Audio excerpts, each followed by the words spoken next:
इस दुनिया में अजीब अजीब कहानियाँ होती हैं, जुर्म की दुनिया की।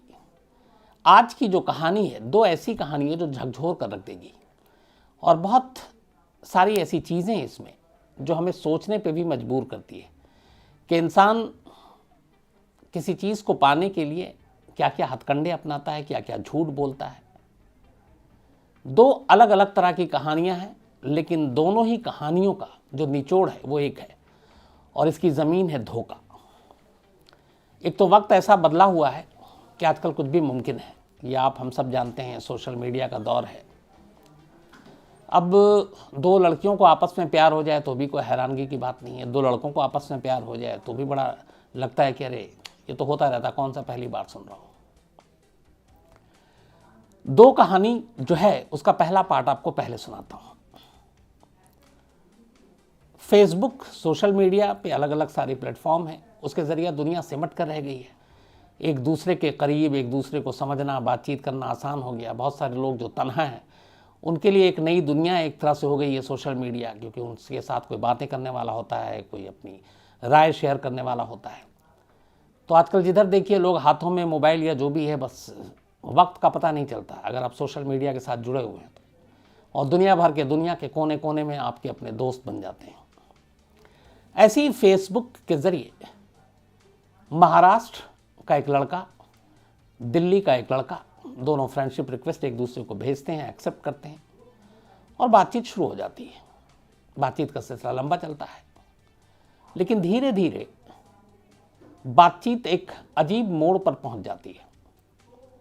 दोनों लड़के अब आपस में एक दूसरे से प्यार मोहब्बत की बातें करने लगते हैं, और आखिरकार दोनों एक दूसरे से अपने बात, जो मन की बात है, उसका इजहार भी कर देते हैं। पता चला कि दोनों लड़कों को एक दूसरे से प्यार हो गया, और दोनों अब एक दूसरे के साथ अपनी ज़िंदगी बिताना चाहते हैं। महाराष्ट्र का जो लड़का था वो एक बिजनेस फैमिली से था, अच्छे खासे पढ़े लिखे परिवार से, पढ़ा लिखा खुद भी। और जो दिल्ली का लड़का था उसने अपना फेसबुक पे जो प्रोफाइल डाला और अपने दोस्त को जो बताया वो ये था कि वो भी एक बिजनेसमैन का बेटा है और बिजनेस करता है। तो लंबे अरसे तक दोनों की दोस्ती चली फेसबुक पर। इस दौरान में दोनों एक दूसरे के प्यार में इस कदर पागल हुए, क्योंकि उन्हें ये भी पता था कि समाज है, समाज के बंधन हैं, दो लड़कों के बीच में कैसे शादी होगी। पर उन्होंने बहुत सारी चीज़ें दुनिया भर की पढ़ी थी कि आजकल कई जगह पे ये लीगल भी है, बहुत सारे ऐसे केसेस होते हैं, दो लड़कियां आपस में शादी कर सकती हैं, तो लड़के क्यों नहीं कर सकते। सारी बातें एक दूसरे से करते रहे, लेकिन फिर अचानक एक दिन एक मोड़ आता है इस कहानी में। जो महाराष्ट्र का लड़का है वो कहता है चलो एक काम करते हैं, मैं अपना जेंडर बदल देता हूँ, मैं ऑपरेशन कराता हूँ, मैं लड़की बन जाता हूँ। उसका थोड़ा सा लुक और बाकी चीज़ें भी लड़की जैसी ही था। दिल्ली वाले दोस्त को कोई ऑब्जेक्शन होता नहीं, वो कहता है ठीक है। इसके बाद मोहब्बत में पागल महाराष्ट्र का वो लड़का ऑपरेशन कराता है, और ऑपरेशन कराने के बाद एक तरह से लड़की बन जाता है। जो भी जैसा भी, मतलब एक अपना लिंग बदल लेता है, और अब वो लड़का एक लड़की बन जाता है, अपना एक नाम भी रख लेता है लड़की का। दिल्ली के दोस्त को ये बात पता थी। अब उसके बाद ऑपरेशन के बाद की वो तस्वीरें हैं, सारी चीज़ें भेजता है। अभी तक दोनों एक दूसरे से मिले नहीं है लाइव, अब तक सिर्फ फेसबुक और वर्चुअल वर्ल्ड में ही दोनों की मुलाकात हो रही है। लेकिन मोहब्बत में अंधे उस लड़के की आप ये देखिए कि वो अपना हुलिया चेंज कर लेता है, लड़का से लड़की बन जाता है, ऑपरेशन कराता है। घर वालों को भी उसकी ये बात बड़ी अजीब लगती है। घर वाले बहुत समझाने की कोशिश करते हैं, लेकिन उसके ऊपर इश्क का बुखार सवार था, तो किसी की मानता नहीं।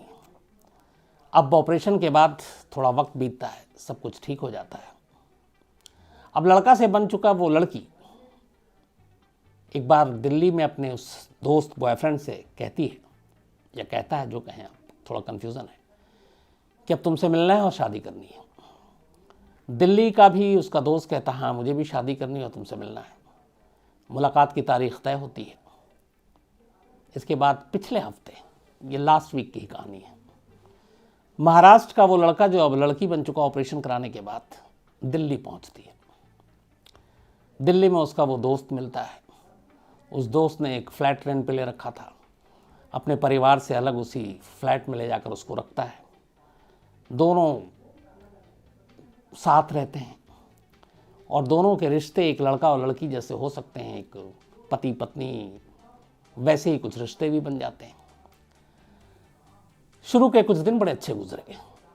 एक लंबे अरसे के बाद दो लड़कों की दोस्ती, फिर मोहब्बत, फिर उनमें से एक लड़का लड़की बना, फिर दिल्ली आया, दिल्ली में अपनी जीवन साथी से मिला और अब दोनों साथ रह रहे हैं।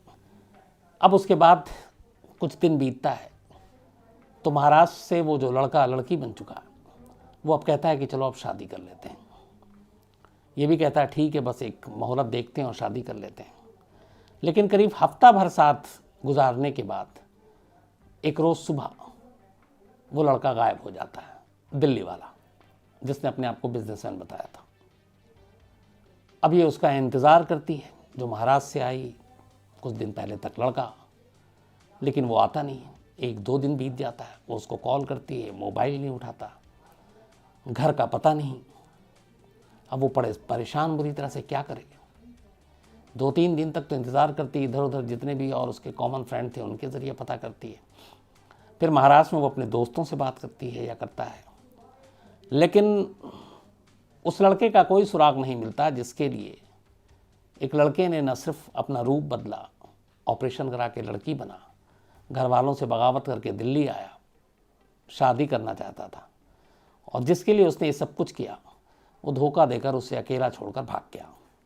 अब वो क्या करे, उसके पास 2 ही रास्ते थे, या तो उसे ढूंढती रहे, दिल्ली में रहे, और या फिर अपने पास घर लौटे, अपने माँ बाप के पास, उसे अपनी गलती का एहसास हो।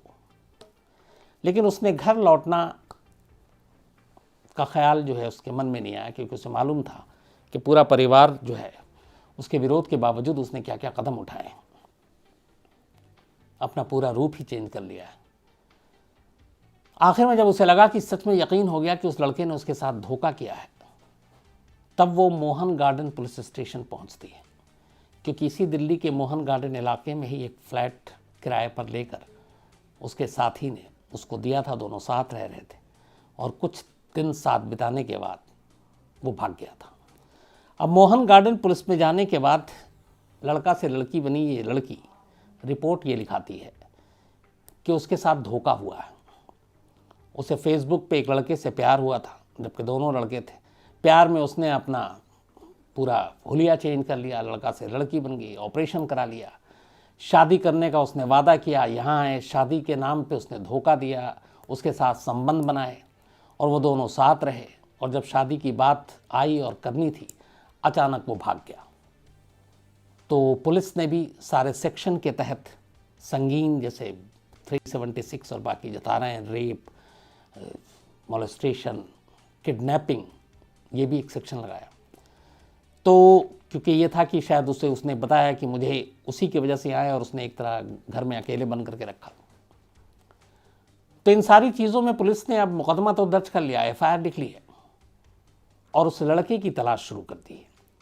पुलिस में जाने का एक फ़ायदा ये हुआ कि उस लड़के का सच सामने आया और पहली चीज़ उस लड़के के बारे में जो नाम पता चला, उसके बाद एक चीज़ और पता चली कि वो किसी बिजनेसमैन का बेटा नहीं है, बल्कि दिल्ली के एक शोरूम में एक सेल्समैन है और उसने अपने दोस्त से झूठ बोला था। तो अब उसका ये सच सामने आया, उसके घर का पता भी मिल गया, लेकिन वो घर पे भी नहीं है। और पुलिस दिल्ली की जो है मोहन गार्डन पुलिस स्टेशन की टीम उस लड़के को ढूंढ रही है और उनके लिए भी ये अपने आप में एक अनोखा केस है, क्योंकि 2 लड़कों की मोहब्बत की कहानी है, जिसमें एक लड़का मोहब्बत में पड़कर लड़की बन गया, घर बार छोड़कर दिल्ली आ गया। ये पुरानी फिल्मों में देखते थे, लड़का और लड़की के बीच ऐसी चीज़ें होती थी, अब 2 लड़कों के बीच में भी है। और उसके बाद वो एक धोखा दिया और भाग गया। तो अब पुलिस उस लड़के को ज़ोरों शोर से तलाश कर रही है और मुकदमा जो धाराएं हैं वो संगीन है। तब एक बार वो गिरफ्तार हो, उसके आगे की जो कहानी होगी, जो फॉलोअप होगा, मैं आपको ज़रूर बताऊंगा। ये पहली कहानी थी 2 लड़कों की अजीब मोहब्बत की। ऐसी ही कहानी है, लेकिन इस कहानी में मकसद अलग है, कैरेक्टर भी अलग है। और ये कहानी है नागपुर की, और ये कहानी भी इसी मंडे की है। आज वेडनेसडे है, 2 दिन पुरानी कहानी है। एक लड़की नागपुर में पुलिस स्टेशन में पहुंचती है अचानक, और ये बात मंडे की है। और पुलिस स्टेशन है, कलमना पुलिस स्टेशन थाना। दिन के वक्त वो लड़की पहुंचती है पुलिस स्टेशन में और पुलिस स्टेशन में जाकर रिपोर्ट लिखाती है कि मुझे कुछ लोगों ने किडनैप किया और मेरे साथ गैंग रेप किया। अब पुलिस स्टेशन में एक लड़की आकर ये रिपोर्ट लिखा रही है और वो भी उसने बताया कि दिन दहाड़े, और एक बस स्टैंड बताया उसने उसके करीब। तो नागपुर पुलिस के सीनियर अफसरों तक ये बात पहुंची, सारे के हाथ पैर फूल गए सभी के, क्योंकि शहर में दिन दहाड़े एक अच्छे खासे जो जहाँ पे सुरक्षा की बातें भी की जाती हैं, वहाँ पे एक लड़की के साथ गैंग रेप और दिन में, और वो भी जहाँ पे भीड़ भाड़ का इलाका है। तो उन्हें लगा कि ये मामला बड़ा संगीन है। फ़ौरन आला पुलिस अफसरों ने दखल दिया और इसके बाद एक टीम बनाई गई, मुकदमा दर्ज किया गया और कहा गया कि जो रेपिस्ट हैं उनको पकड़ा जाए। जिस लड़की ने ये सारा लोकेशन बताया था उसके आसपास के सबसे पहले सीसीटीवी फुटेज को खंगालना शुरू किया गया। अच्छा, इस दौरान एफआईआर लिखने के बाद पुलिस ने पहला काम ये किया कि लड़की का मेडिकल कराया। रिपोर्ट का इंतजार हो रहा है, तब तक पुलिस की टीम चारों तरफ लगा दी गई। कहते हैं कि करीब 500 पुलिस वालों की टीम लगा दी गई थी हर इलाके में, कि जो भी जानकारी मिले देखो, कुछ ऐसे लड़के मिले देखो जो संदिग्ध हों, जिनका पास्ट रिकॉर्ड हो।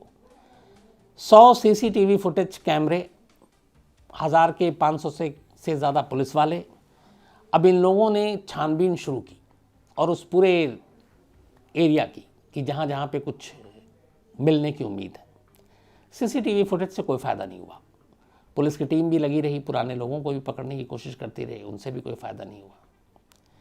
इसी दौरान में एक दिन बीत गया और उधर मेडिकल रिपोर्ट आ गई। मेडिकल रिपोर्ट में एक अजीब चीज़ आई। वो ये आई कि इस लड़की के साथ कोई रेप नहीं हुआ है। और अब जब ये रिपोर्ट आई तो पुलिस को लगा कि ये कैसे हो सकता है, तो डॉक्टर की रिपोर्ट गलत है, क्योंकि एक लड़की आकर कह रही है कि मेरे साथ रिपोर्ट हुआ। या तो फिर कई बार ऐसा होता है दुश्मनी में कई लोग करते हैं तो नाम लेते हैं, ये लड़की तो किसी का नाम भी नहीं ले रही, कह रही मैंने किसी को जानती नहीं हूँ, वो सब अनजान लोग थे, मुझे उन्होंने पकड़ा, उठाया और मुझे एक गाड़ी में बिठा कर ले गए और फिर मेरे साथ बारी बारी से सबने ज़बरदस्ती की और फिर वो भाग गए। मैं सीधे पुलिस स्टेशन आई। तो पुलिस को लगा मोटिव क्या हो सकता है, जबकि लड़की न किसी से दुश्मनी है न कुछ है, वो बता भी नहीं रही है। तब पुलिस को पहला कि ये मेडिकल रिपोर्ट में कुछ आया नहीं, तो अब क्या किया जाए। अब पुलिस की टीम ने दूसरे नज़रिए से इस केस को देखना शुरू किया। उन्होंने कहा कि एक काम करो, जहाँ पे इस लड़की ने बताया है उस जगह की सीसीटीवी फुटेज को फिर से खंगालो और इस लड़की की पूरी कहानी को सुनने के बाद उस सीसीटीवी फुटेज से सारी चीज़ों को, सारी कड़ियों को जोड़ो। अब लड़की ने बताया कि वो अपने घर से आई थी, उसका घर दूर था और वहाँ से बस स्टैंड पहुँची। बस स्टैंड से उसको किसी दोस्त के पास जाना था, लेकिन उसके दौरान में किस लड़कों ने उसे उठाया और उसके साथ ज़बरदस्ती की। अब जब सारे सीसीटीवी फुटेज खंगाले गए तो लड़की की कुछ बातें एकदम सही निकली। लड़की बस स्टैंड तक आई जहाँ पे उसने बताया था और जहाँ से बताया कि उसके बाद उसके साथ उठाकर गैंगरेप हुआ। लेकिन कुछ नए सीसीटीवी फुटेज ने कुछ खुलासे किए। खुलासा ये था कि लड़की आई, तस्वीरों में दिख रहा लड़की उतरती है, बस स्टैंड के आसपास के चक्कर काटती है, काफ़ी देर इधर उधर घूमती है और फिर घूमने के बाद बस में बैठ के वहाँ से कहीं निकल जाती है। अगला फिर पता चलता है कि वो फिर उतरी किसी और सीसीटीवी कैमरे से। उसका दिखता है कि वो लड़की इसी कलमना थाने की तरफ बढ़ रही है। तो बस से उतरना, वहाँ पे टहलते रहना करीब आधा घंटा तक या आधे घंटे से थोड़ा ज़्यादा, और फिर एक दूसरी बस पकड़ना, फिर उतरना और फिर थाना। तो जो टाइमिंग था वो मैच नहीं कर रहा था कि अगर इस लड़की के साथ गैंगरेप हुआ है तो इस दौरान में उसको कोई उठाते हुए ले जाते हुए होना चाहिए, जबकि लड़की बिल्कुल नॉर्मल टहलती हुई नज़र आ रही है दोनों जगह पर। और जब पुलिस स्टेशन जा रही है तब भी बिल्कुल नॉर्मल आ रही है, मतलब एक आम लड़की जैसे या एक आम इंसान जिसको देख के ऐसा लग ही नहीं रहा कि उसके साथ इतना बड़ा हादसा हुआ है। मेडिकल रिपोर्ट अलग आ चुकी थी, नेगेटिव, कि इस लड़की के साथ कुछ हुआ नहीं है। सीसीटीवी कैमरे ने बाकी चुगली खा दी। अब पुलिस को लगा कि कहानी हो क्या सकती है, एक लड़की इतना बड़ा संगीन इल्ज़ाम क्यों लगा रही है और ना अपने दुश्मनों का नाम बता रही है, किसी से दुश्मनी भी नहीं है, तो है क्या। पुलिस वाले ने उस लड़की की पूरी डिटेल उससे पूछा, कहाँ रहती हो, क्या करती हो। तो पता चला कि उस लड़की के फैमिली वाले जो है वो सही बता रही है, अब फैमिली वालों को अप्रोच किया गया, फैमिली वालों से पूछा गया कि आखिर ऐसा क्या हुआ। फैमिली वालों ने कहा कि कुछ भी नहीं हुआ, हम तो ये ठीक ठाक, और उसने कभी कोई ऐसी न दुश्मनी है हमारी। हाँ, ये शादी करना चाहती थी, इसका किसी से इश्क है, प्यार है, बट वो हमारी बिरादरी में नहीं है, तो हम इस शादी के खिलाफ हैं। ये एक नई जानकारी पुलिस को मिली। अब इसके बाद पुलिस ने, चूंकि लड़की के साथ रेप नहीं हुआ, तो उसने एक झूठी रिपोर्ट लिखाई। कानून में झूठी रिपोर्ट लिखाने की भी सज़ा है और उसमें गिरफ्तारी है, और ख़ासतौर पर ऐसे सीरियस मामले में, जिसमें आजकल तो रेप में उम्र कैद, इवन डेथ पेनल्टी भी हो सकती है। तब पुलिस ने उल्टे उस लड़की को हिरासत में ले लिया और अब उससे सख्ती से पूछताछ की। उसने बोला कि ये बताओ कि तुमने ये झूठ क्यों बोला। अब लड़की अपनी कहानी सुनाती है। इस लड़की ने कहा कि पिछले काफ़ी वक्त से एक लड़का उसे पसंद था, दोनों में दोस्ती हुई, फिर प्यार हुआ। लड़का शरीफ है, अच्छा है, ठीक ठाक कमाता है, बस हमारे परिवार को पसंद नहीं है क्योंकि हमारी बिरादरी से आता नहीं है। तो हमने बहुत बार कोशिश की बात करने की, घर वालों ने साफ मना कर दिया कि इस लड़के से तो तुम्हारी शादी नहीं होगी, चाहे किसी से हो जाए। तो उसने कहा हम बहुत सोचते रहे इस बारे में कि क्या करें। आखिर में एक आइडिया आया, और वो फिल्मों से और बाकी चीज़ों से आया।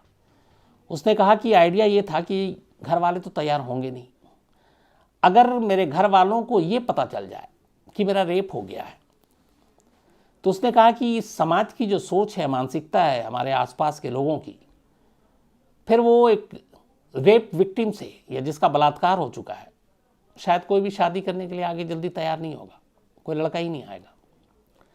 ऐसी सूरत में मेरा बॉयफ्रेंड जब सामने आएगा और कहेगा इसके बावजूद मैं शादी करना चाहता हूं, तो मेरे घर वाले फौरन हाँ कर देंगे। बोली बस यही आइडिया था, और यही कहानी को लेके मैं आगे बढ़ी, और मैंने कहा कि मैं पुलिस स्टेशन जाती हूँ और एक रेप की रिपोर्ट लिखाती हूँ कि मेरा रेप हो चुका है, और उस रेप की रिपोर्ट के बाद जब ये बात मेरे घर वालों को पता चलेगी और उन्हें पता चलेगा कि मेरा सच में रेप हो चुका है, तो उन्हें पहली चीज़ यही खाएगी कि अब मेरी बेटी से शादी कौन करेगा। ऐसे वक्त में मेरा बॉयफ्रेंड एक फरिश्ता बन के सामने आएगा और कहेगा मैं अब भी प्यार करता हूँ और अब भी इससे शादी करूँगा, और वो इस तरह से हम दोनों की शादी हो जाएगी। अब इस लड़की का क्या होगा, कौन कौन से सेक्शन लगेंगे, अभी पता चलेगा, क्योंकि यहाँ के जो पुलिस कमिश्नर उन्होंने कहा है कि ये एक सीरियस मैटर है, क्योंकि इसमें एक तरफ पुलिस वालों की जान अटक गई थी। एक गैंग रेप की खबर सुनकर उन्होंने अपनी इतने जो पूरी पावर है वो लगाया, सारे सीसीटीवी कैमरे खंगाले, इतनी मेहनत की, और पता चला कि ये लड़की झूठ बोल रही है। तो वो अमितेश कुमार है वहाँ के जो पुलिस कमिश्नर, उन्होंने कहा उसी हिसाब से हम इस लड़की के खिलाफ कार्रवाई करेंगे। तो दो खबरें थी आज आपके सामने, दो कहानियां बल्कि कहेंगे। एक, दो लड़के आपस में प्यार करने लगे और एक लड़का लड़की बन गया शादी करने के लिए, दूसरा धोखा देके भाग गया। यहाँ एक लड़का और लड़की प्यार करते हैं, बट उन दोनों की शादी घर वाले नहीं करना चाहते थे, और शादी करने के लिए लड़की ने खुद के ही रेप, खुद के ही बलात्कार की एक कहानी बना दी, ताकि मजबूरन, हमदर्दी में, कि मेरी बेटी से अब और कोई शादी नहीं करेगा, उसी के प्रेमी, उसी के बॉयफ्रेंड से उसके घर वाले फिर शादी करा देंगे। तो ये दो अलग अलग सोच, दो अलग अलग साजिशें, और ये दोनों ही कहानियां कहीं ना कहीं रिश्तों से जुड़ी हुई थी।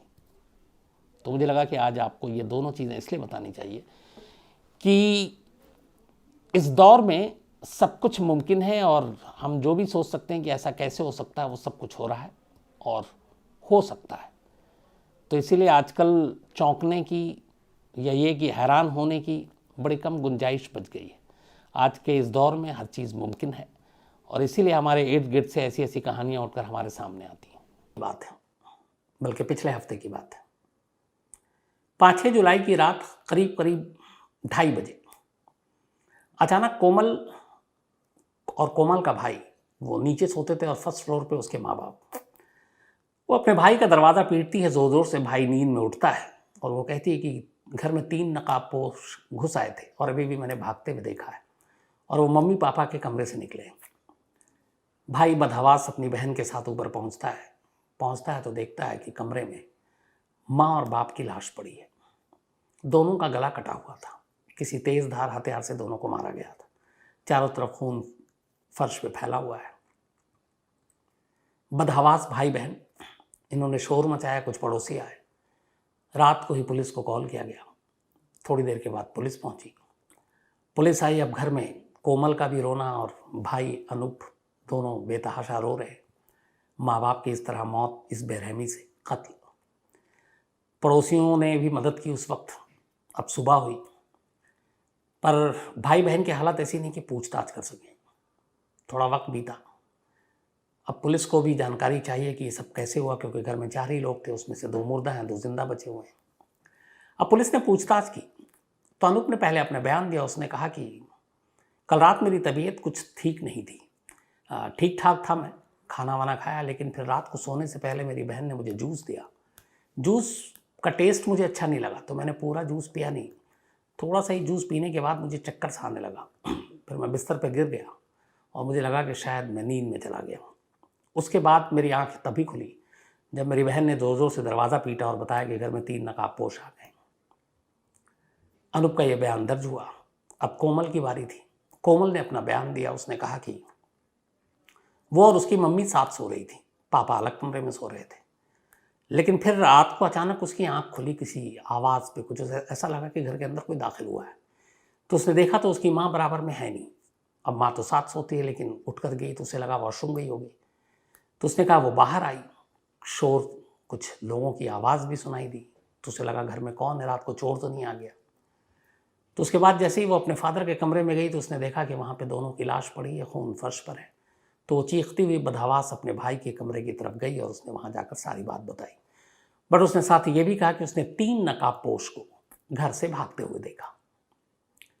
अब पुलिस ने भाई और बहन का बयान दर्ज किया। 3 नकाबपोश की तलाश शुरू की, पड़ोसियों से पूछताछ की, पता चला किसी ने कुछ देखा नहीं। अब पुलिस अपनी तरफ से तफ्तीश कर रही है। कुछ घंटे और बीते, सब कुछ 12 घंटे में सिमट जाता है। अब पुलिस को लगा कि न पड़ोसियों ने कुछ देखा। भाई कह रहा है कि मैं रात को जूस पीता हूँ, उसके बाद चक्कर आया, मुझे कुछ उसका याद नहीं। बहन कहती है 3 नकाबपोश को देखा और माँ बराबर में सो रही है और फिर माँ अचानक दूसरे कमरे में चली गई रात उठकर, ऐसा क्यों? पुलिस ने कहा चलो सीसीटीवी फुटेज खंगालते हैं। अब पुलिस ने उस घर से जहाँ पे कोमल और उसका परिवार रहा करता था सीसीटीवी फुटेज खंगालने शुरू किए।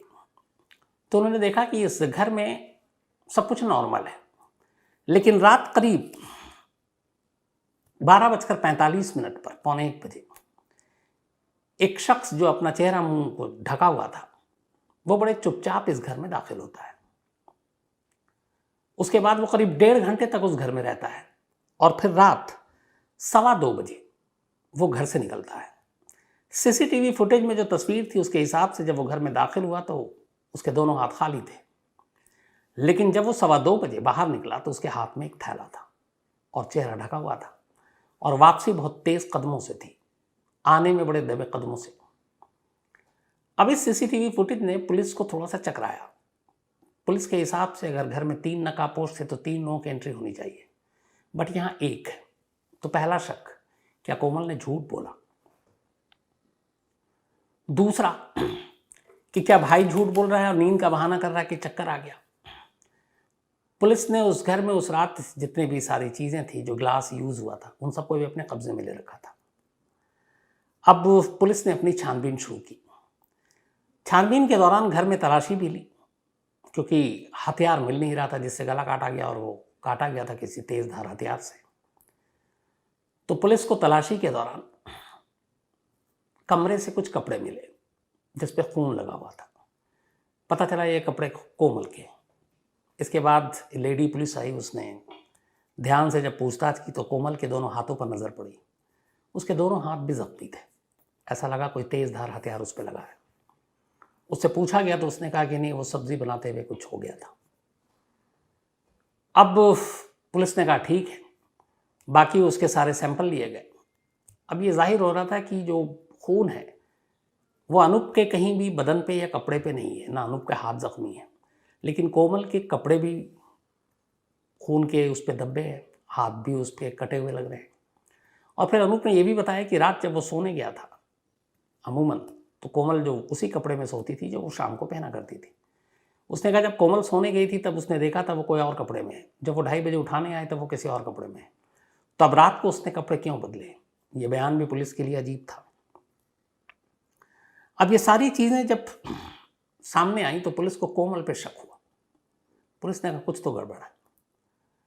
इसके बाद अब पुलिस ने कोमल के CDR फ़ोन को लिया, रिकॉर्ड खंगाला। पता चला उस दिन उसने करीब 24 घंटे में 17 घंटे बात की, और वो 17 घंटे उसने सिर्फ 2 लोगों से बात की। उनमें से एक का नाम था रोहित और एक का नाम था राहुल उत्तम। ये अपने भारतीय सेना में, आर्मी में, और इस वक्त मिलिट्री मेडिकल बेस मुंबई में पोस्टेड है।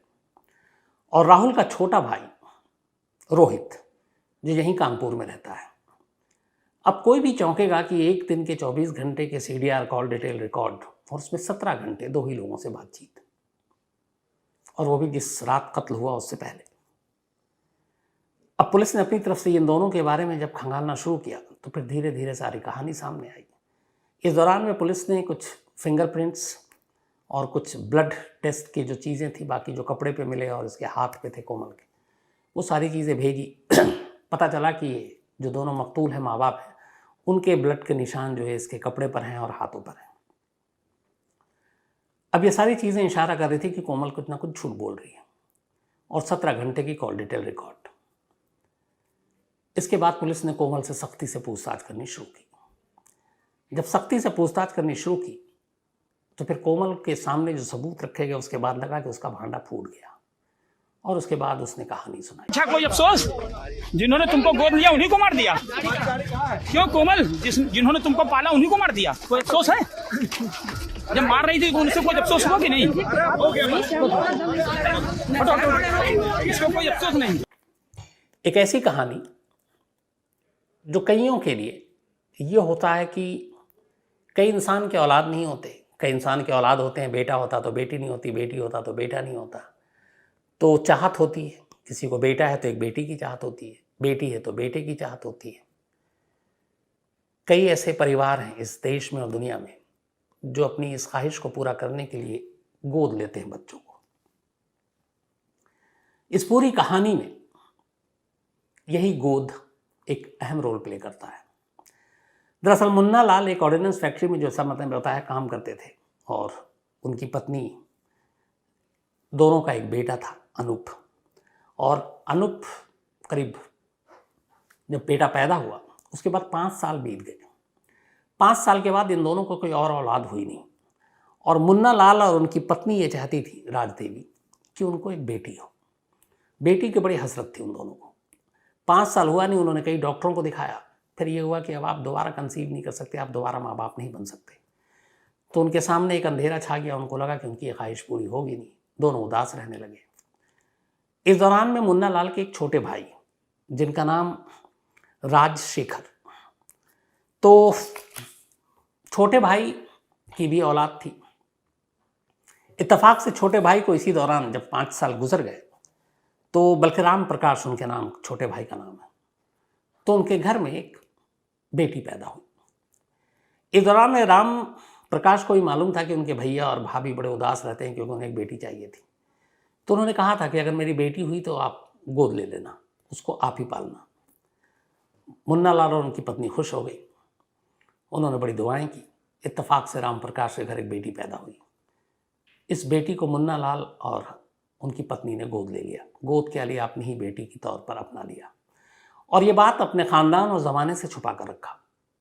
उन्हें यह था कि कल को बेटी को पता ना चले कि वो उनकी अपनी बेटी नहीं है, असली माँ बाप कोई और है, हालांकि बिल्कुल सगे चाचा की बेटी है वो।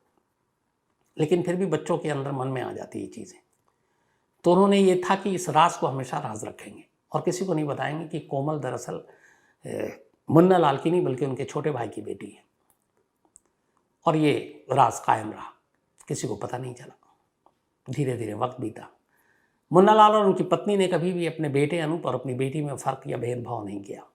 दोनों को एक ही जैसी तालीम दी, पढ़ाया लिखाया, जो बेटे की ख्वाहिश होती, जो बेटी की होती, पूरा करते। और अपनी ही सगी औलाद की तरह कभी ये नहीं फील हुआ कि ये गोद ली हुई बेटी है, क्योंकि उनकी ख्वाहिश थी एक बेटी की। पाला पोसा बड़ा किया। जब 23.5 साल की हुई कोमल 2017 में उसके भाई की शादी हुई थी। शादी के बाद भाभी उसकी 1 हफ्ते के बाद लौट गई। तब भी सब कुछ ठीक था। 2021 की शुरुआत में कोमल को यह पता चल गया कि मुन्ना लाल और राज देवी उसके असली माँ बाप नहीं है, बल्कि उन्होंने गोद लिया है। और उसे यह भी पता चल गया कि वो राम नरेश यानी अपने चाचा और उनकी पत्नी की बेटी है। अब कायदे से 23.5 साल वो गुजार चुकी थी। माँ बाप ने कभी उसको ऐसा कोई एहसास भी नहीं होने दिया कि वो सगी बेटी नहीं है, गोद ली हुई है। लेकिन जब ये पता चला, और इसीलिए ये राज को छुपा कर रखा जाता कई बार, ताकि बच्चों के मन में कोई भाव ना आए, भेदभाव का फर्क ना आए। लेकिन उसके बाद उसके जहन में अचानक ये सवाल आना शुरू हो गया कि शायद मैं गोद ली हुई इसलिए मेरी माँ जो है और बाप दोनों भाई को ज़्यादा प्यार करते हैं, भाई की ज़्यादा बातें मानते हैं, भाई की हर ख्वाहिश पूरी करते हैं, मुझे डांटते हैं। मैं मोबाइल पे रहती तो डांटते हैं, भाई मोबाइल पे रहता तो उसे कम डांटते हैं। अब वो धीरे धीरे ये सारी चीज़ें सोचने लगी। इस दौरान में इसी 1.5 से 2 साल पहले एक कोमल की ही मौसी का रिश्तेदार था, और उसके यहाँ मौसी के यहाँ कोई फंक्शन था। वो रिश्तेदार भी वहाँ आया, कोमल भी वहाँ गई। तो वहाँ उसकी मुलाकात होती है पहली बार राहुल उत्तम से। पता चला राहुल इंडियन आर्मी में है। दोनों की मुलाकात हुई। इसके बाद कोमल घर आती है, राहुल भी चला जाता है। फिर दोनों इंस्टाग्राम पे एक दूसरे को सर्च करते हैं। उसके बाद इंस्टाग्राम के ज़रिए एक दूसरे से फिर मिलते हैं। उसके बाद नंबर का एक्सचेंज होता है, क्योंकि पहली मुलाकात में ये सारी चीज़ें हुई नहीं। फिर धीरे धीरे दोनों में दोस्ती हो जाती है, दोस्ती प्यार में बदल जाता है। अब दोनों एक दूसरे को प्यार करने लगते हैं। लेकिन चूंकि कुछ ऐसा रिश्ता था और कुछ ऐसे संबंध थे कि कोमल को पता था कि उसकी शादी उसके घर वाले नहीं होने देंगे, बट उसे लगा था माँ बाप को मना लेंगे। और ये बात तब थी जब उसको ये राज मालूम नहीं था कि वो गोद ली हुई बेटी है। अब इस दौरान में उधर उसको राहुल से प्यार हो गया, इधर अचानक उसे अपनी सच्चाई पता चली कि मैं तो असली बेटी हूँ नहीं। फिर उसके दिमाग में सारी बातें आने लगी, माँ बाप शायद शादी नहीं करेंगे, भाई जो है उसकी बात ज़्यादा मानते हैं। फिर उसने ये बात राहुल को बतानी शुरू की कि सुनो, मैं अपने माँ बाप की असली बेटी नहीं हूँ, सगी बेटी नहीं हूँ, मैं गोद ली हुई हूँ। अब यहाँ से बातें और आगे बढ़नी शुरू हुई। फिर उसने कहा कि कल को तुम्हारी शादी होगी तो बहुत सारी प्रॉपर्टी है, उसमें तो तुम्हें हिस्सा मिलेगा नहीं क्योंकि तुम सगी बेटी हो नहीं। और इत्तेफाक से मुन्ना लाल ने अपने रिटायरमेंट से पहले काफ़ी संपत्ति जोड़ी थी। कहते हैं कई करोड़ रुपए के मालिक थे वो। ज़मीन जायदाद सब कुछ था, घर था, फ्लैट था, कई कई बीघा ज़मीन भी उन्होंने ले रखी थी सेविंग करके। तो अब कोमल को लगा कि ये सारी प्रॉपर्टी जो है उसे नहीं मिलेगी, बल्कि उसके भाई को मिलेगी, क्योंकि वो सगा बेटा है। इधर राहुल को भी जब उसने बताया तो राहुल को ने भी उसको और उकसाना शुरू किया। अब ये सारी कुछ 1.5 साल के दौरान हो गया। अब वो प्लान कर रही है कि कैसे करें कि प्रॉपर्टी भी सब कुछ हो जाए अपने पास, राहुल से शादी भी हो जाए, लेकिन कुछ समझ नहीं आ रहा है। इसी दौरान ये जून का महीना आता है और कोर्ट में जो उसकी भाभी का मामला था, और उसमें कोर्ट में ये कहते हैं कि हमें 50 लाख रुपए मुआवजा दो क्योंकि आपने शादी करने के बाद छोड़ रखा है, और नहीं वरना धमकी दी कि मार देंगे पूरे परिवार को।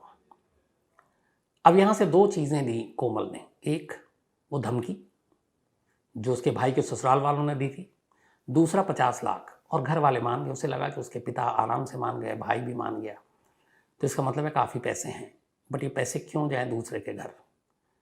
इसी के बाद उसने जून महीने से ही लगभग 1.25 महीने तक प्लान करना शुरू किया कि ऐसा क्या करूं कि ये तीनों मेरे रास्ते से भी हट जाएं और सारी प्रॉपर्टी हमारे पास आ जाए। उसका इसने इसमें राहुल को शामिल किया। राहुल ने मुंबई में बैठकर अपने छोटे भाई को इस साजिश में शामिल किया, जिसका नाम रोहित है। उसने कहा तू इसकी मदद कर। उसके बाद प्लान ये हुआ कि माँ बाप का कत्ल करेंगे और अनूप यानी कि कोमल का जो भाई है उसको इस कत्ल में फंसा देंगे, और फिर अनूप की भी मौत दिखा देंगे कि उसने अपने माँ बाप को मार के खुदकुशी कर ली है। लेकिन ये कैसे होगा? तो तरीका ये हुआ कि बेहोशी की दवा इंतज़ाम करेंगे, तीनों को देंगे, पहले माँ बाप को मारेंगे, फिर राहुल को बेहोशी में फांसी के फंदे पे टांग देंगे और ऐसा दिखाएंगे कि उसने माँ बाप को मारने के बाद खुदकुशी कर ली है। प्लान तय हो गया। इसके बाद राहुल ने बेहोशी की दवा का इंतज़ाम किया, अपने भाई रोहित को कहा कि तू इस मर्डर में जाकर शामिल हो और कोमल की मदद कर। सब कुछ होने के बाद 5 और 6 जुलाई की रात को सबसे पहले कोमल अपने माँ बाप और अपने भाई को जूस पिलाती है और उस जूस में बेहोशी की दवा मिलाकर माँ बाप पूरी पी लेते हैं, वो फौरन बेहोश हो जाते हैं।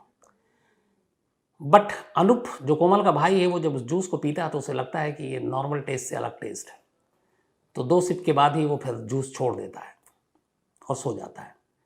इधर कोमल चेक करती है कि उसके भाई ने पूरा जूस नहीं पिया। अब उसे लगा ये क्या है, तो उसके पास प्लान ए की जगह प्लान बी भी था। अब वो बताती है पहले वहाँ रोहित को, फिर उसका राहुल को, तो कहता कोई बात नहीं। इसके बाद वही करीब रात 1:45 बजे रोहित चुपचाप घर में आता है। घर में आने के बाद कोमल से मिलता है। अच्छा, इत्तेफाक से कोमल प्यार तो करती थी राहुल से, लेकिन रोहित के साथ भी, यानी उन दोनों सगे भाइयों के साथ उसका अफेयर था। रोहित घर आता है, फिर दोनों सबसे पहले माँ बाप के कमरे में जाते हैं। वहाँ कहते हैं कि जब पहला जो तेज़धार हथियार से वार किया अपने बाप के गर्दन पर कोमल के, रोहित ने, तो जब खून निकला तो वो घबरा गया और वो लगभग चक्कर आने लगा उसे, क्योंकि वो कभी इस तरह से उसने कत्ल किया नहीं होगा। तो वो घबरा गया, घबराहट के मारे अब उससे दूसरा कत्ल नहीं हो रहा है। लेकिन कोमल इतनी पागल थी हवस में, लालच में, कि उसने देखा कि अब रोहित से नहीं हो रहा, तो उसने वो कुल्हाड़ी या गंडासा जो भी था उसने अपने हाथ में लिया और फिर खुद अपने हाथों से अपने बाप को मारा, फिर अपनी माँ को मारा। मारने के बाद अब उनका ये था कि जाना है अनूप के कमरे में और अपने भाई को भी ख़त्म करना है। लेकिन अनूप के कमरे पे ये था कि पहले आवाज़ देगी। जब इसने एक ही आवाज़ दी तो अंदर से आवाज़ आ गई कि हाँ बताओ। उसे लगा ये जाग रहा है। अब ये था कि अगर जाग रहा है तो उस पर काबू पाना शायद मुश्किल होगा, क्योंकि रोहित ठीक ठाक था। तो उसने कहा कोई नहीं। उसने सबसे पहले रोहित को घर से बाहर भगाया, फिर उसके बाद वो वापस अपने भाई के कमरे में गई और ज़ोर ज़ोर से चीखने लगी। उसने कहा 3 नकाबपोश आए और उन्होंने माँ बाप को जो भी है मारा है। उसका बाद रोहित भाग कर आता है। फिर ये पड़ोसी और बाकी लोगों के ज़रिए पुलिस तक बात जाती है और उसके बाद ये सारी कहानी जो आपको पहले बताई। तो फिलहाल कोमल को पुलिस ने अरेस्ट कर लिया, रोहित को भी पकड़ लिया। बाद में मुंबई एक टीम भेजी गई। हालांकि वो मुंबई से इसी दौरान में गोवा पोस्टिंग हो गई थी रोहित की जो आर्मी में, तो उसे भी गिरफ्तार कर लिया। उसके बाद इन सबको लाया गया, इनको पुरुषों के जेल में भेजा गया, दोनों भाइयों को, और कोमल को महिला वार्ड में, अलग आइसोलेशन वार्ड में रखा गया। जेल से खबर ये आई कि जब ये जेल पहुंची तो वहाँ तक इसकी कहानी उससे पहले पहुँच चुकी थी और जेल की जितनी महिला बंदी थी, इसीलिए फिर कोमल को बाद में अलग रखा गया। पुणे में एक लड़की रहा करती थी जिसका नाम था अर्चना सांगले। अर्चना सांगले एक ठीक ठाक परिवार से पढ़ी लिखी लड़की। जब पढ़ाई पूरी हुई तो घर वालों ने लड़के की तलाश शुरू की। एक अच्छा खासा नौकरी पेशा लड़का उन्हें नज़र आया, रिश्ते की बात चली, दोनों घरों की सहमति थी और इसके बाद अर्चना की शादी कर दी जाती है। अब अर्चना अपने मायके से ससुराल पहुंच गई। सब कुछ ठीक था शुरुआत में, हनीमून पीरियड ख़त्म होता है। धीरे धीरे अब सच्चाई सामने आती है, मियाँ बीवी में बनती नहीं है। अर्चना और उसके शौहर में बहुत सारी चीज़ें थी, बहुत सारी बातें थी। मिजाज एक दूसरे से नहीं मिलते थे, राय एक दूसरे से नहीं मिलती थी।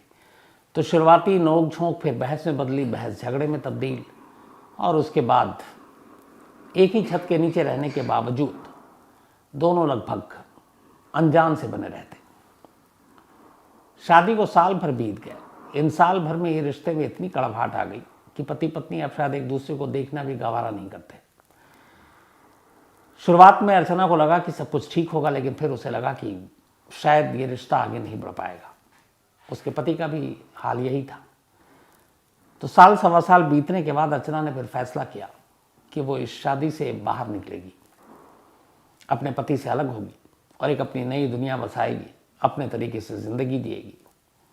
और इसी फैसले के साथ अर्चना अपने पति का घर छोड़ देती है। पति का घर छोड़ने के बाद कुछ दिन मायके रहती है, फिर कहती है कि मैं कुछ काम करूंगी। शादी हो चुकी थी उसकी, अपने पैरों पर खड़ी होंगी, माँ बाप पे बोझ नहीं बनूंगी। और इसी सिलसिले में वो नौकरी ज्वाइन कर लेती है। अब नौकरी ज्वाइन करने के बाद वो आज़ाद थी, पति के साथ नहीं थी, सब कुछ ठीक चल रहा था। इसी दौरान में कहानी करवट लेती है। संतोष नाम का एक नौजवान अर्चना को नौकरी के दौरान मिलता है। धीरे धीरे दोनों करीब आते हैं, दोनों में दोस्ती होती है और फिर दोस्ती प्यार में बदल जाता है। संतोष एक एनजीओ चलाया करता था और साथ में जो सोशल वर्क किया करता था। तो ये बात 2005 दिसंबर की है, शादी को साल बीत चुके थे। अब धीरे धीरे मुलाकात के बाद अर्चना को लगता है कि संतोष उसके लिए बिल्कुल फिट है, सही है, इसी के साथ ज़िंदगी आगे बिताएंगे। अब दोनों वहीं पुणे में एक घर किराए पर ले लेते हैं और अब साथ में लिव इन में रहने लगते हैं। अर्चना की अपनी नौकरी भी ठीक चल रही थी, संतोष का भी अपना एनजीओ ठीक चल रहा था, सब कुछ ठीक था। धीरे धीरे रिश्ते में और मजबूती आती है। फिर दोनों तय करते हैं कि आगे जब एक साथ रहना है तो क्यों किराए के घर में अपना घर खरीद लेते हैं। इसके बाद पुणे के एक पॉश इलाके में दोनों मिलकर एक घर खरीदते हैं, एक अच्छा खासा महंगा घर। इस घर में खरीदने के लिए अर्चना के पैसे ज़्यादा लगे थे और संतोष के कम, लेकिन दोनों को साथ रहना था इसलिए उन्होंने कुछ कहा नहीं। अब धीरे धीरे वक्त बीता, घर खरीदा जा चुका, साल भर बीत गए। दिसंबर 2005 में ये घर खरीदा था।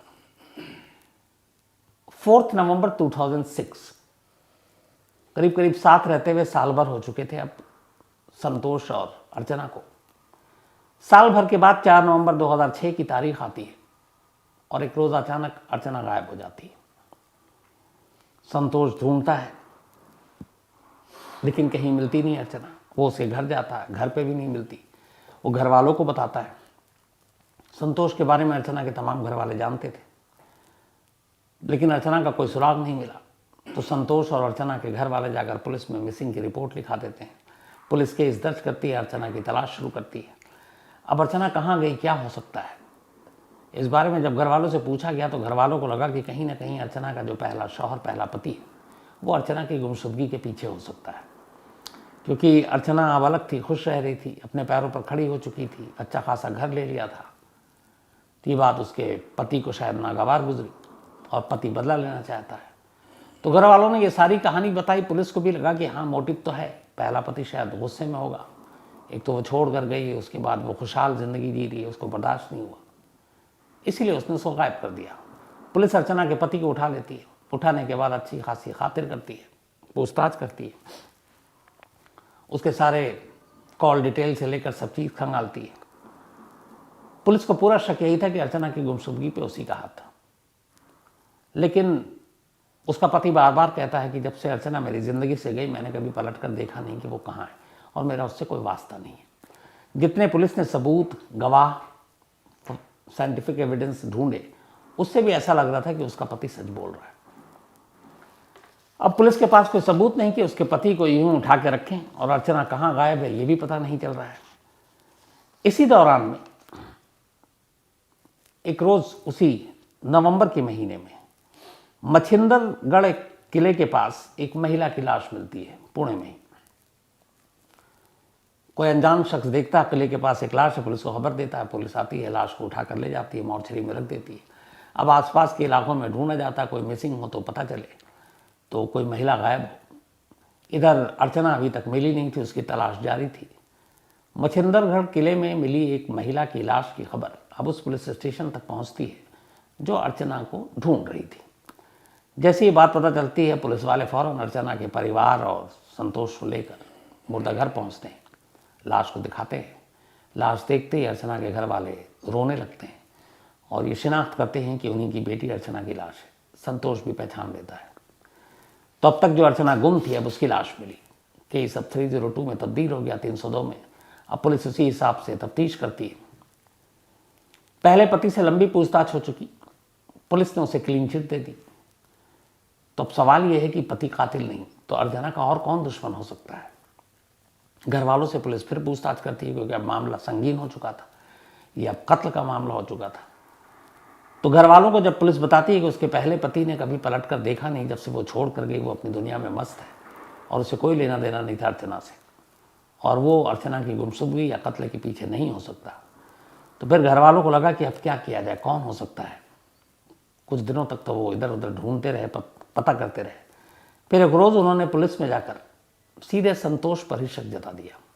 उन्होंने कहा कि अगर अर्चना का पति कातिल नहीं है तो फिर ये जो उसका दूसरा प्रेमी है जिसके साथ वो लिव इन में रह रही है, बहुत मुमकिन है कि उसी ने कत्ल किया है। लेकिन कोई ठोस कारण वजह नहीं थी।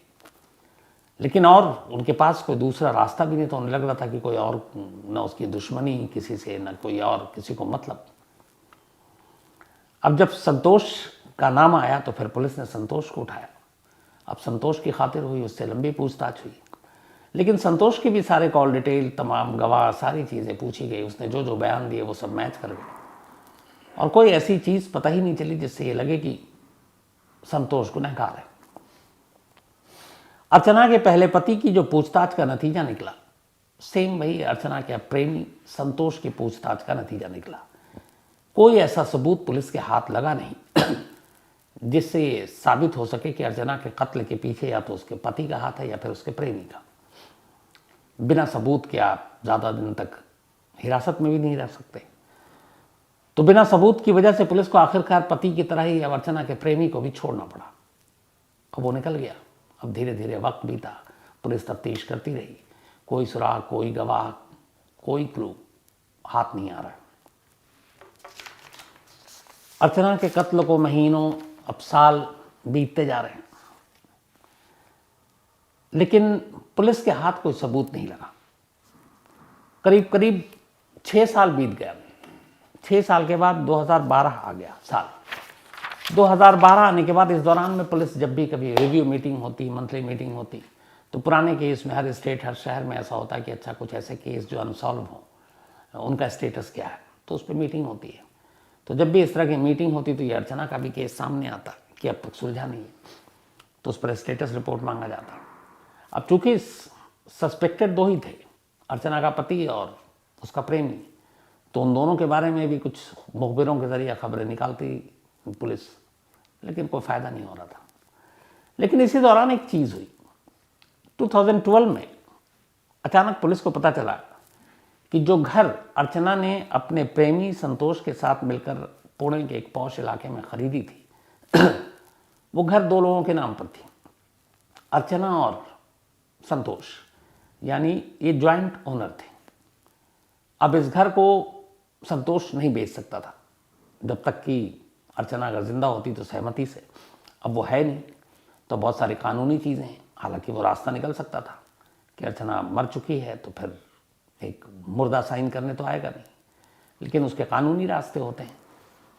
लेकिन हुआ यहाँ ये कि मुखबिरों के ज़रिए पुलिस इस केस में तो लगी हुई थी। 2012 में पता चला कि अचानक उस घर को, जिस घर को अर्चना और संतोष ने खरीदा था, वो ट्रांसफ़र हो गया संतोष के नाम पर। और ये ट्रांसफ़र किसी और ने नहीं किया, खुद अर्चना ने किया है। अर्चना ने बाकायदा कानूनी पन्नों पर ये दस्तखत किया और कहा कि ये जो प्रॉपर्टी है ये पूरी तरह से मैं संतोष के हवाले कर रही हूँ, मेरा इसमें अब कोई दखल नहीं है।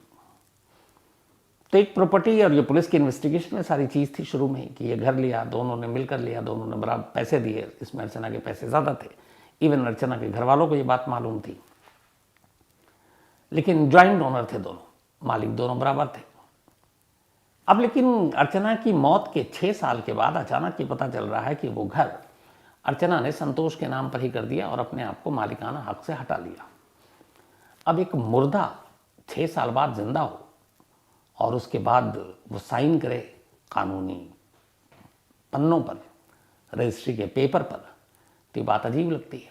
अब इसमें एक ही चीज़ निकल कर आता है कि या तो फिर अर्चना जिंदा है, मौत का नाटक किया।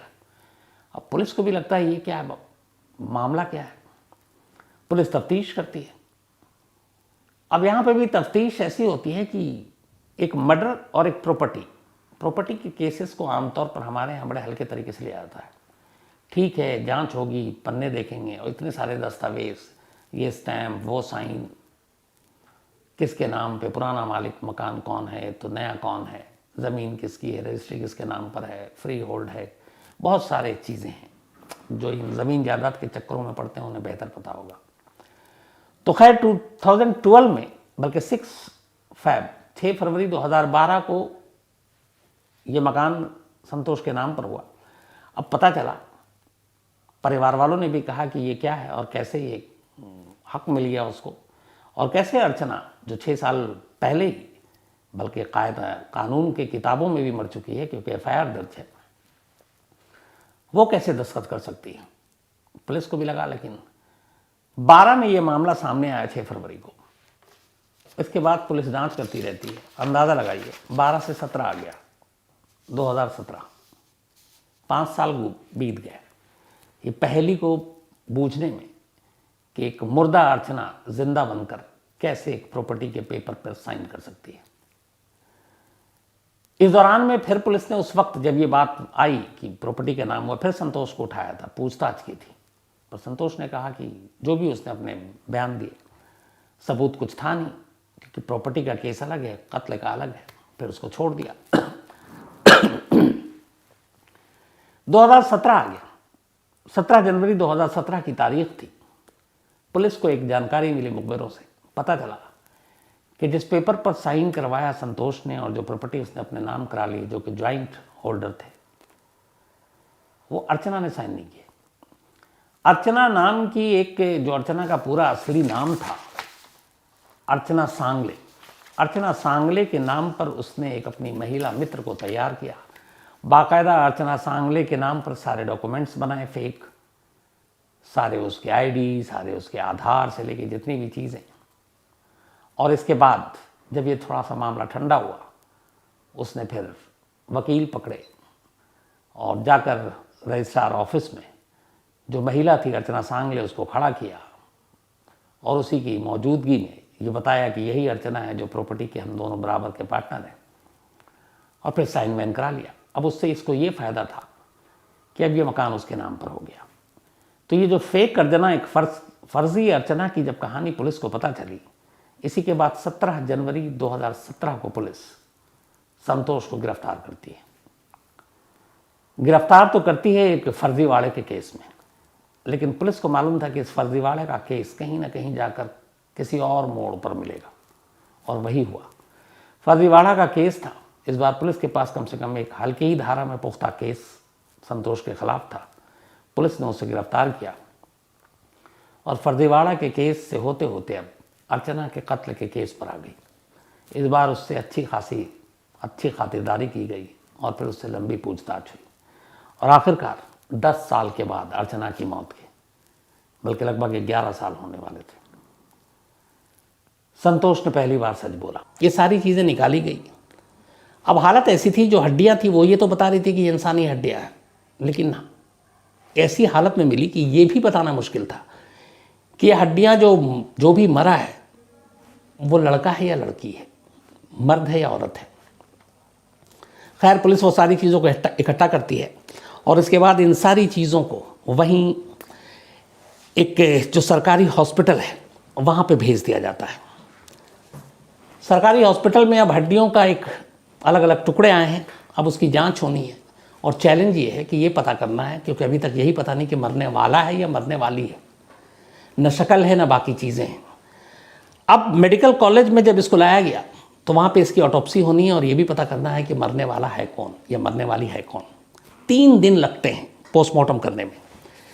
3 दिन तक पोस्टमार्टम इसका चलता है, और इसकी वजह ये थी कि सिर्फ ये पता नहीं करना था कि ये कौन है, बल्कि उसके ज़रिए आपको एक रिकन्स्ट्रक्ट करना था उन हड्डियों के जो दांत बाकी चीज़ें थी, उससे ये पता चल जाता है कि उम्र क्या थी, मेल था या फीमेल था। तो इसके लिए 3 दिन लगे, और इन 3 दिनों में जो वहाँ के डॉक्टर थे उन्होंने इसके पूरे ऑटोप्सी और बाकी पूरा सीन जो है वो रिकन्स्ट्रक्ट किया। कलामसरी मेडिकल कॉलेज है ये एर्नाकुलम में, और उसके जो हेड थे वहाँ पे डॉक्टर NK उमेश, जाने माने एक, उन्होंने इस पूरी ऑटोप्सी और रिकन्स्ट्रक्शन को अंजाम दिया। और जब उन्होंने सारी चीज़ें देखी तो उन्हें ये लगा कि हड्डियों के हिसाब से और नतीजे के हिसाब से कि मरने वाला या मरने वाले की हाइट बहुत कम है, नंबर 1।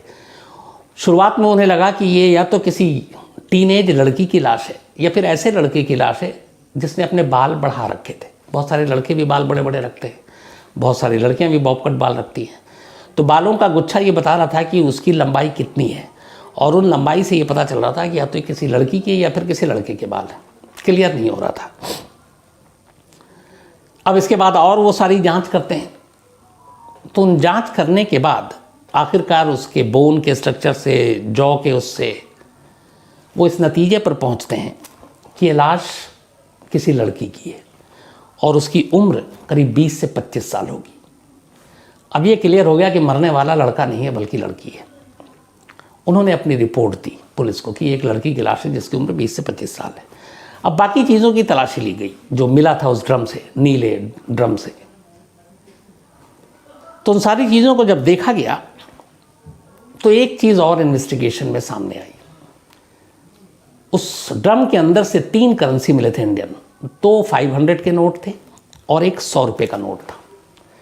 इन नोट को देखने के बाद अब पुलिस ने अंदाज़ा लगाया कि इस ड्रम में जो लाश है इसका कत्ल नवंबर 2016 से पहले हुआ है, जबकि ये ड्रम 2018 में मिला 8 जनवरी को। लेकिन पुलिस कह रही है कि ये 8 नवंबर 2016 से पहले इसका कत्ल हुआ है, जो भी इस ड्रम में लड़की की लाश मिली है, हड्डियाँ। अब कैसे? वो इसलिए कि 8 नवंबर 2016 को प्राइम मिनिस्टर नरेंद्र मोदी ने नोटबंदी का ऐलान किया था। तो जब नोटबंदी का ऐलान किया उसके बाद 500 का नोट मार्केट से गायब, क्योंकि वो कागज़ का एक रद्दी का टुकड़ा हो गया था। और उस ड्रम से 2 500 के नोट मिले और सिर्फ 100 का। तो इसका मतलब था कि ये उस वक्त कत्ल हुआ जब 500 के नोट चलन में थे, मार्केट पे थे। तो दूसरा सुराग यहाँ से पुलिस ने अपने इन्वेस्टिगेशन से, दिमाग से ये पता किया कि जो भी है ये कत्ल 2016 8 नवंबर से पहले हुआ। अब हड्डियों के चंद टुकड़े, 20 से 25 साल की उम्र, 500 के नोट से कि नवंबर 2016 से पहले कत्ल हुआ है।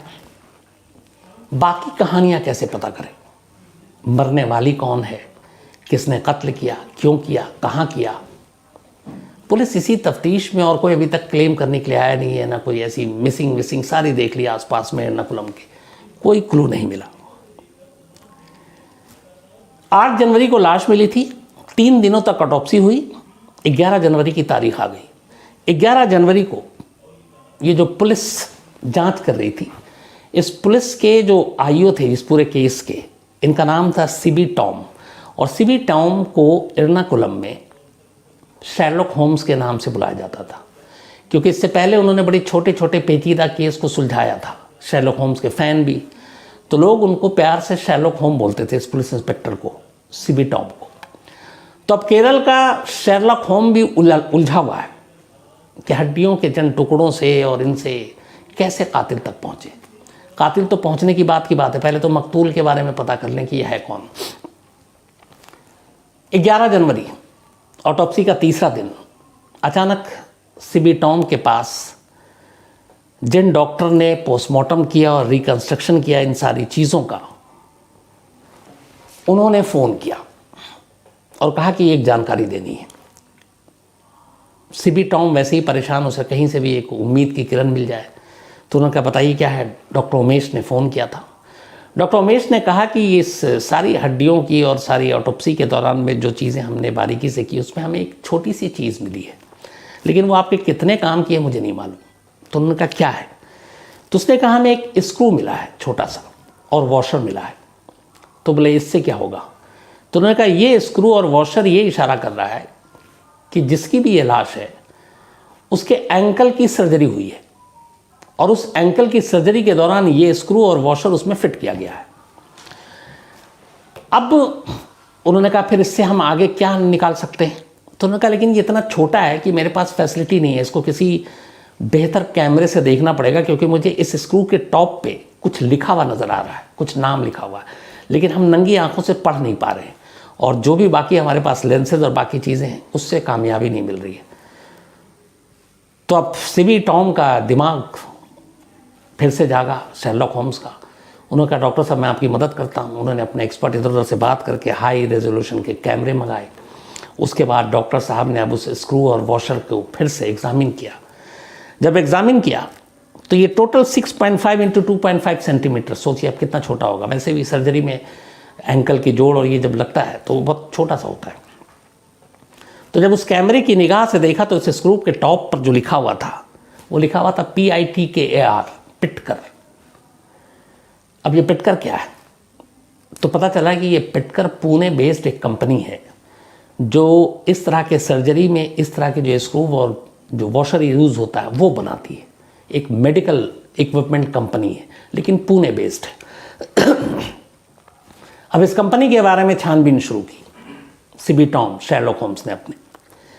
तो उस कंपनी के ज़रिए पता चला कि इस कंपनी के पूरे देश भर में ब्रांच हैं, लेकिन केरल में सिर्फ एक ही इसका ब्रांच है और एक ही डीलर है ऑथोराइज पूरे केरल में, जो इस तरह के मेडिकल इक्विपमेंट सर्जरी में जो यूज़ होता है, इस तरह के नट बोल्ट स्क्रू वॉशर ये सप्लाई करता है। और जिसके पास केरल में ये डीलर जो है, जिसको इस पुणे बेस्ड कंपनी ने ऑथराइज कर रखा है, उसका नाम है स्क्वायर सर्जिकल। ये एर्नाकुलम में ही था, कोची के पास। अब पुलिस की टीम इस स्क्वायर सर्जिकल एर्नाकुलम के पास पहुंचती है। वो स्क्रू और वॉशर दिखाती है, कहती ये नाम है, और उसके ऊपर मैन्युफैक्चर के अलावा बैच नंबर भी लिखा हुआ था एक, और वो बैच नंबर था 11.90081। ये बैच नंबर था। जो मैन्युफैक्चर होता है तो हर चीज़ का वो अलग अलग होता है। तो पुलिस की टीम पहुंची और उसने कहा कि ये स्क्रू है और ये वॉशर है, किसी पेशेंट के एंकल में सर्जरी के दौरान लगाया गया और ये आपकी कंपनी की है, और ये रहा बैच नंबर। इससे पता चल सकता है कि क्या इस किस पेशेंट को लगाया गया।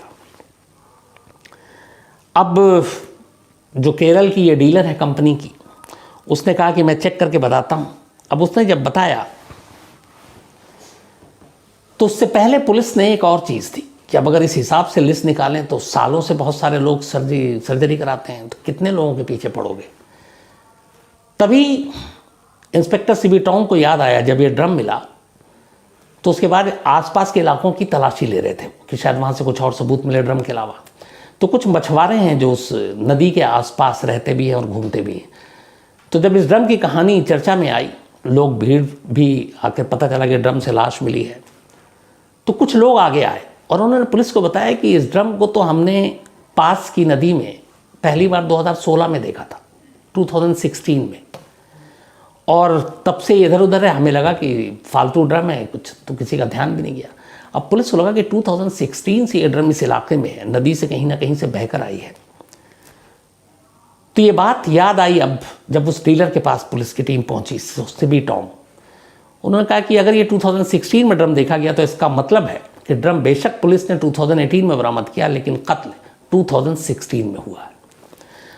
और सितंबर 2016 में पहली बार इस ड्रम को लोगों ने देखा था, मछुआरों ने। पुलिस ने कहा कि अब ज़्यादा आगे पीछे लंबा चौड़ा नहीं करना है, सबसे पहले ट्राई करते हैं 2016 में कितने लोगों को इस डीलर ने ये स्क्रू और वॉशर दिया और जिनकी एंकल की सर्जरी हुई है। उस कंपनी की तरफ से जब उससे पूछा गया तो कंपनी ने डेटा निकाला और इसके बाद पता चला कि कुल मिलाकर 161 इस बैच की, जो उस कंपनी के अलावा बैच नंबर लिखा हुआ था, 161 ऐसे स्क्रू और वॉशर बनाए गए थे और 161 लोगों को दिए गए। अब 161 को कहाँ से पुलिस ढूंढे, लेकिन फिर उसमें और थोड़ी आसानी हुई। पता चला कि जो 161 बेचे गए थे उसमें से 155 महाराष्ट्र और गुजरात के पेशेंट ने खरीदे थे, और महाराष्ट्र और गुजरात में ही ले गए थे केरल से, उस डीलर से। तो अब ये हुआ कि ये भी हो सकता है महाराष्ट्र और गुजरात में काम बहुत सारे मजदूर लोग होते हैं जो काम करते हैं, और वो आए हों केरल रोजी रोटी की तलाश में, तो ऑपरेशन कहीं और कराया और यहाँ। लेकिन 161 में से 155 जब पता चला कि गुजरात और महाराष्ट्र के लोग ने यूज़ किया है, तो उन्होंने कहा कि अब 155 को तलाशें, उससे पहले काम और करते हैं। 6 अब भी बचे हुए हैं, क्योंकि 161 थे, 161, 155 गुजरात और महाराष्ट्र गए, तो 6, उन 6 का क्या रिकॉर्ड है। पता चला कि वो 6 वो है जिनका केरल में ऑपरेशन हुआ था और कोची और एर्नाकुलम के आसपास ही हुआ था। अब पुलिस को उम्मीद की किरण दिखाई दी। उन्होंने कहा अभी इस 6 पे ज़ीरो इन करते हैं। इसके बाद अब पुलिस ने उन 6 लोगों के बारे में कि कौन है जिनका 2016 में नी सर्जरी हुई और ये लगा है, 6 में से भी तलाश करते करते 3 तो पुलिस को मिल गए और तीनों ठीक ठाक जिंदा थे और उन्होंने बताया सर्जरी हुई है, तो वो डाउट से बाहर। अब बाकी बचे 3 में से एक 60 साल की महिला थी जिसका नाम था शकुंतला, एक 26 साल की महिला थी जिसका नाम है सूर्या, और तीसरी 43 ईयर्स ओल्ड सोनी। अब पुलिस ने इन तीनों के ऊपर जीरो इन किया। सोनी भी ठीक ठाक मिल गई उन्हें, सूर्या भी मिल गई, लेकिन 60 साल की शकुंतला का पता नहीं चल रहा है। पुलिस हॉस्पिटल गई तो वहाँ पे शकुंतला का कोई एड्रेस, बाकी चीज़ें भी नहीं, लेकिन रजिस्टर में पेशेंट के साथ जो तीमारदार होता है उसकी जगह पर एक नाम लिखा हुआ था और वो नाम था अवस्थी, और उस अवस्थी का पता भी था। अब पुलिस को लगा कि चलो शकुंतला तो नहीं मिल रही है, ये अवस्थी जो हॉस्पिटल में उसके अटेंडेंट के तौर पर आई थी, इसके बारे में पता करते हैं। ढूंढते ढूंढते उस पते पर पुलिस एक जगह पहुंचती है एर्नाकुलम में। अवस्थी सामने मिलती है। पुलिस अवस्थी से पूछती है कि शकुंतला कहाँ है। पुलिस को ये भी नहीं मालूम अवस्थी और शकुंतला में से कौन, दोनों का रिश्ता क्या है। अवस्थी बताती है कि वो मेरी माँ है। तो पुलिस कहती है कि मिलाओ बुलाओ। तो कहती है वो तो बहुत टाइम से गायब है। तो बोला तुमने कभी पुलिस में रिपोर्ट की? बोला नहीं, क्योंकि मेरी माँ के साथ मेरे रिश्ते ठीक नहीं है। अब पुलिस को बड़ा अजीब लगा। पुलिस ने कहा ये कैसे हो सकता है। अब पुलिस को पता चला कि ये जो शकुंतला है 2016 से गायब है और सितंबर 2016 से गायब है, लेकिन बेटी कह रही है कि मुझे पता नहीं है, बेटी ने पुलिस में रिपोर्ट नहीं लिखाई। तो आखिर ऐसा क्यों? अब पुलिस ने अवस्थी को इंट्रोगेट करना शुरू किया और उसके बारे में जानकारी हासिल करनी शुरू की। पहले कैरेक्टर अब अवस्थी आती है, शकुंतला की बेटी, और शकुंतला गायब है। अभी तक ये भी पता नहीं कि शकुंतला ही की वो लाश होगी। अवस्थी के बारे में पता चला कि जब अवस्थी शकुंतला की बेटी थी और अवस्थी ने एक लड़के से प्यार किया जिसका नाम था सुधी। सुधी के साथ वो घर से भाग गई माँ की मर्जी के खिलाफ। भागने के बाद उसने शादी कर ली। सुधी से उसके 2 बच्चे हुए, लेकिन 2016 में सुधी के साथ उसका डिवोर्स हो गया, बनी नहीं, और वो वापस चली आई अपनी माँ के पास, यानी शकुंतला के पास। इधर जब अवस्थी भागी घर से सुधी के साथ, तो शकुंतला अकेली रह गई। अब वो क्या करे? अवस्थी घर चलाती थी। शकुंतला ने लॉटरी की टिकट बेचना शुरू कर दिया और अवस्थी का एक स्कूटर था, उस स्कूटर पे वो लॉटरी बेचती थी। एक रोज़ उस स्कूटर को एक ट्रक ने टक्कर मार दी। शकुंतला का एक्सीडेंट हो गया, पैर में चोट आई, हॉस्पिटल गई।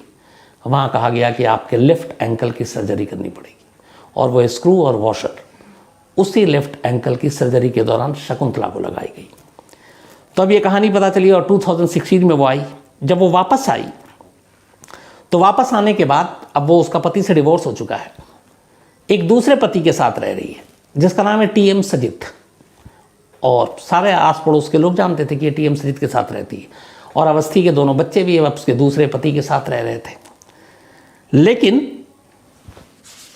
हैरत अंगेज तौर पर जब सजित से कई बार इसने पूछा था, पुलिस ने पूछा कि सजित कहाँ है, और अवस्थी से पूछा कि तुम्हारी माँ गायब हुई, तुमने पुलिस में रिपोर्ट नहीं लिखाई, तो तुम्हारे बारे में कोई जानकारी? फिर उसने कहानी सुनाई। उसने कहा कि जब माँ के एंकल का ऑपरेशन हुआ उसके बाद वो आ गई, तब तक मैं भी आ गई थी क्योंकि मेरा डिवोर्स हो चुका था, बच्चों के साथ यहीं थी। लेकिन हॉस्पिटल से आने के कुछ दिन के बाद ही चिकन पॉक्स हो गया माँ को। तो जब चिकन पॉक्स हो गया तो ये घबरा गई कि कहीं मुझे या मेरे बच्चों को भी ना हो जाए। तो इसने वो घर छोड़ दिया माँ का और पास की एक लॉज में रहने लगी। इसके बाद कुछ दिनों बाद वो घर गई तो देखा माँ है नहीं। तो उसने अपने दूसरे पति सजित से पूछा माँ कहाँ है, तो उसने कहा कि अब वो उसका इलाज सही हो रहा है और वो सही जगह पहुँच गई है। तो उसे लगा कि शायद वो दिल्ली आ गई है, क्योंकि कुछ ऐसी मिशनरीज की जो नर्स थी वो उसकी जानने वाली थी। तो अवस्थी ने ये बताया कि मुझे लगा कि मेरी माँ दिल्ली चली गई है और इन चीज़ों से बचने के लिए और उसका सही इलाज होगा। तो उसने कहा कि सजित ने इतना कहा और तुमने भरोसा कैसे किया? तो उसने कहा मेरी मजबूरी भी है, मेरे 2 बच्चे पहले पति से अलग हो चुके हैं, मैं उसी के साथ रह रही हूँ, तो मैं उस पर शक भी नहीं कर सकती। तो उसने कहा चलो कहाँ गई, अब ज़रा सजित से ही बात करा दो। दूसरा धमाका होता है। पता चला जिस दिन उसकी माँ गायब हुई उसके अगले दिन सजित की मौत हो गई। उसने कहा कैसे हुई? उसने कहा हार्ट अटैक से हुई थी। पुलिस ने जाकर हॉस्पिटल में चेक किया, बोला हाँ, सजित की मौत जिस दिन इसकी माँ गायब हुई थी उसके नेक्स्ट डे हो गई थी। अब पुलिस के सामने फिर अंधेरा कि कौन कातिल हो सकता है। बेटी है वो जानती नहीं है, जिसके ऊपर डाउट है वो अगले ही दिन मर गया, तो फिर क्या किया जाए। केस जहां था वहीं पे फिर खड़ा रह गया। अब पुलिस ने कहा कि कहीं ना कहीं एक चीज तो तय है कि सजित का इसमें कुछ रोल है, लेकिन अभी तक सिर्फ शकुंतला, और ये भी पता नहीं कि शकुंतला की ही लाश है। तो पुलिस ने इस दौरान में बातचीत के बाद अवस्थी के कुछ सैंपल लिए और उसके बाद डीएनए के लिए भेजा। डीएनए में सैंपल मैच कर गया। अब पहली बार क्लियर हुआ, जो ड्रम के अंदर से हड्डियों के टुकड़े मिले थे वो अवस्थी की माँ के ही थे, यानी शकुंतला के। अब सवाल यह कि शकुंतला को क्यों मारेगा। इलाके के लोगों से पुलिस ने गुपचुप तरीके से बात की, अपने सीबी टॉम शेरलॉक होम्स ने जाल बिछाया मुखबिरों का। तो कई कहानियाँ भी आई कि लॉटरी का टिकट बेचते बेचते एक दिन बहुत बड़ी लॉटरी लग गई, तो उसके लालच में शायद मार दिया। पुलिस ने सारे लॉटरी जितनी एजेंसियां थी और उस इलाके में सबसे बड़ी लॉटरी कब कितनी बड़ी निकली उसको खंगाल डाला। पता चला ये फर्जी खबर है, ऐसी कोई लॉटरी निकली ही नहीं है। तो फिर ये कत्ल क्यों, और अगर सजित नहीं मारा क्यों, कब तक वही प्राइम सस्पेक्ट है, तो क्यों। अब यहां से फिर कहानी आगे बढ़ती है। सबसे पहले तो लोगों को ये पता ही नहीं था कि अवस्थी और सजित दोनों जो साथ रहते हैं, और उसने बताया था कि हम शादी कर चुके हैं। दरअसल वो शादीशुदा दोनों, मतलब उसने शादी नहीं की थी। और पता चला कि सजित रहता तो अवस्थी के साथ था, लेकिन वहाँ से कुछ दूरी पर उसकी अपनी पत्नी रहती थी और ऑलरेडी वो शादीशुदा था। ये बात शकुंतला को पता चल गई थी कि सजित जो उसकी बेटी के साथ रह रहा है वो शादीशुदा है और इसे धोखा दे रहा है मेरी बेटी को। और उसने कहा था मैं तुम्हारी बेटी को जाकर सब कुछ सच सच बता दूंगी। सजित ने उससे कहा था कि आप कुछ मत बताना। लेकिन इसी के बाद पुलिस को ये लगा, क्योंकि अभी तक सिर्फ बात लगने की हो रही है, कि सजित ने कि राज ना खुल जाए, वो उसकी पत्नी तक ना पहुंच जाए, इसलिए शकुंतला को रास्ते से हटा दिया। अब ये एक थ्योरी आई, लेकिन इस थ्योरी को आगे बढ़ाना है तो क्या करें। पुलिस ने इसके बाद अब सजित के दोस्तों को जीरो इन करना शुरू किया, क्योंकि सजित तो मर चुका है। एक ऑटो ड्राइवर मिला जो उसका दोस्त था, उसको पुलिस ने पकड़ा। पता चला कि उसके साथ रहता है। उस ऑटो ड्राइवर ने पहली बार खुलासा किया। उसने कहा सितंबर 24, 2016 मुझसे सजित ने एक ड्रम मंगवाया था और बोला था मुझे अपनी मदर इन लॉ के घर पे पानी के लिए एक ड्रम चाहिए, तो मैंने नीले रंग का ड्रम ला कर दिया। अब स्पॉट से भी नीले रंग का ड्रम मिला, तो ये पहली कड़ी मिली। बट उसने कहा मैंने ड्रम दे दिया, इसके बाद मुझे कुछ पता नहीं। अब उसके बाद उसने बाकी दोस्तों के नाम बताए, एक एक करके। इसके बाद 3 और दोस्तों को पुलिस ने उठाया। उन तीनों ने बताया कि हाँ, एक दिन सजित का फ़ोन आया और उसने कहा कि यार हमारे पास कुछ जानवरों के अवशेष हैं, उनको एक ड्रम में रखा है, हम उससे वो बनाएंगे इरिडियम, एक चमकने वाली चीज़ होती है जो, लेकिन वो इलीगल है, तो हमें उसको ड्रम में रखा हुआ और यहाँ से कहीं दूर ले जाना है और पुलिस की भी नज़र में ना आए, तो रात को ही ले जाते हैं। तो हम लोगों ने भी कहा कि ये क्या गैर कानूनी काम है, हमें भी फंसाओगे, पर उसने हेल्प मांगी तो हमने दे दी। उसके बाद 24 सितंबर को ही हमने उस ड्रम को लेकर हम उसके साथ गए थे और वो एक जगह पे ले जा गया और फिर हम लोग को वापस भेज दिया। उसके बाद मुझे नहीं मालूम उसने क्या किया, लेकिन हाँ, ये काम करने के बाद उसने 24 तारीख को ही एक ATM से पैसे निकाल कर हम लोगों को दिए थे।